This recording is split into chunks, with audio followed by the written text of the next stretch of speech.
ng'eggwanga lijaguza emyaka 62 beddu nga lyetengeredde okuva mu bafuzi b'amatwale. Ensonga y'ebyenfuna n'okwekulaakulanya kw'abannansi kukyali kusoomoozebwa kunene.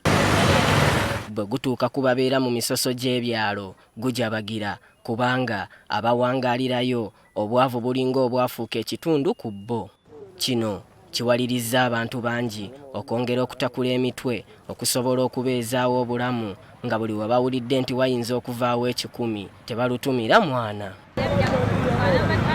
Ku kyalo Mpalo mu town council y'e Namayingo mu district y'e Namayingo gye tusanze nnasiisi w'omuntu ono. Ssabiiti bbiri emabega wano waazuulibwawo eky'obugagga kya zzaabu era kasita byagwa mu matu g'abantu buli omu yakeera wano.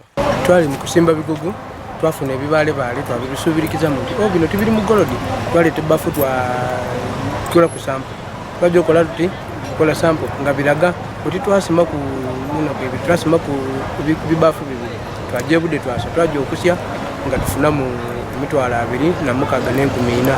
Ekifo kino mu kaseera akatono kye kaakamala nga bazuddewo zzaabu kirimu abantu abasoba mu 2,000 abalowooza nti olutalo olw'obwavu we bagenda okuluwangulira. Abantu obwavu gireke butematema okusinga ku wale gali kyali kikambwe ino muzeeyi. Abantu balya tukola buli omu afuna ku sente singako Namayingo gye twabadde olunaku nyinza okolayo emitwalo zange 5. Ate twebaza Mukama Katonda nti yatukoledde ekyengera mu Namayingo district twabadde tufa obwavu. Mukama yatukoledde okufunayo akantu kano Katonda n'atuweereza. Ekisinga okwewuunyisa abakyala be basinze okwenyigira mu mulimu gw'okusima n'okuteekateeka zzaabu ono okuva mu ttaka.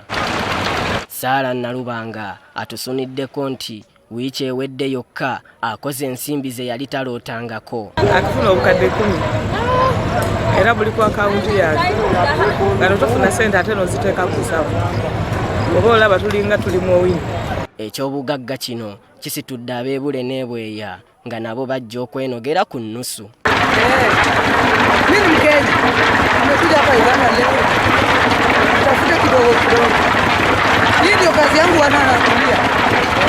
Kyokka newankubadde bano bali ku mugano ogw'obugagga obukulukuta beeraliikirivu nti okusinziira ku nsimbi gye banoga wano n'obuzzi bw'emisango bwandyeyongera okuva mu bamulya nnimire. Kiri wano mugolodi omuntu ayitiridde mungi nnyo tufuna sente naye tetulina security. Polisi baliwo naye si bangi tebamala lwakuba ekirombe kigenda kikula kigenda mu maaso. Twahakawuta amyuka ssentebe wa district y'e Namayingo ye obweraliikirivu bumubadde mu mbeera ya kukuuma buyonjo mu mbeera y'omujjuzo gw'abantu abazze okukola mu birombe bino. If rain comes, then we are likely to face issues on hygiene because as you are aware that where people are there must be hygienic issues. But the beauty of it is that they have tried to construct pit latrines. As of now they have 12 within the whole site, but we had asked them to have around 20.